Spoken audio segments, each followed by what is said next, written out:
एक खुदकुशी करता है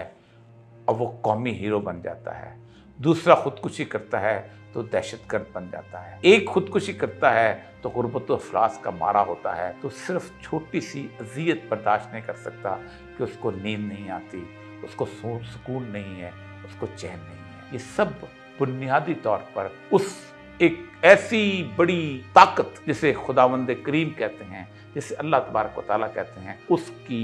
बख्शिश, उसकी रहमत और उसकी इस कायनात के अंदर बादशाहत से इनकार की वजह से पैदा होती है। जो लोग बीमारी में खुदकुशी करते हैं और समझते हैं कि इस बीमारी के साथ वो जिंदा नहीं रह सकते, अगर कभी उनको आखिरत पर यकीन हो, अगर वो अल्लाह तबारक व तआला की ज़ात के अजर पर यकीन हो, अल्लाह के रसूल सल्लल्लाहु अलैहि वसल्लम ने फरमाया कि बहुत सारे लोग ऐसे होंगे जब उनकी बीमारियों की वजह से गुनाह ख़त्म हो रहे होंगे तो वो ख्वाहिश करेंगे कि काश हम ज़िंदगी में कभी तंदुरुस्त ना होते।